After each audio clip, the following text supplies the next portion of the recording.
sehat. Perkenalkan, saya Dr. Naifarat Novlarum Seraswati, spesialis paru MKes, dokter paru di Rumah Sakit Tingkat 2 Dr. Akagani. Pada kesempatan ini, saya akan menjelaskan tentang kanker paru. Kanker paru di Indonesia menempati urutan ketiga setelah kanker payudara dan kanker rahim.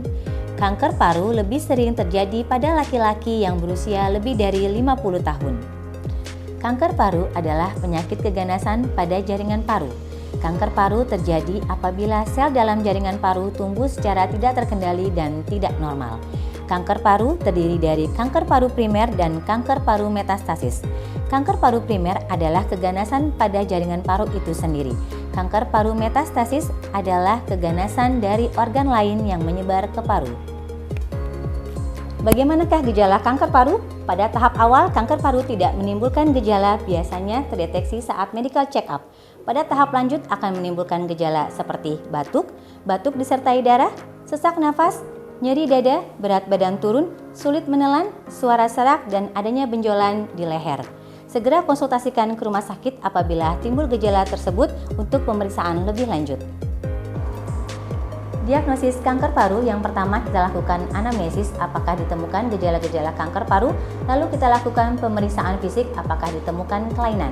Yang paling sederhana adalah kita bisa lakukan pemeriksaan rongsen torak.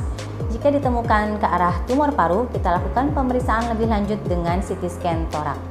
Yang paling penting dalam diagnosis kanker paru yaitu kita lakukan biopsi untuk menentukan jenis sel kanker.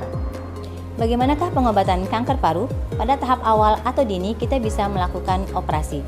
Jika sudah tahap lanjut, kita lakukan kemoterapi, radioterapi, dan imunoterapi. Faktor risiko kanker paru adalah yang pertama, faktor perilaku atau kebiasaan hidup seperti kebiasaan merokok dan terpapar asap rokok. Yang kedua adalah faktor genetik, adanya riwayat kanker dalam keluarga. Yang ketiga, faktor usia, yaitu usia lebih dari 50 tahun, dan yang keempat adalah faktor karsinogen seperti zat kimia, hormon, virus, dan iritasi kronis. Ayo cegah kanker paru dengan cara cek kesehatan secara berkala, berhenti merokok dan hindari asap rokok, olahraga teratur, dan diet gizi seimbang. Semakin dini ditemukan, maka semakin mudah pengobatan, sehingga semakin tinggi angka keberhasilan pengobatan. Ayo sayangi paru kita untuk hidup yang lebih sehat.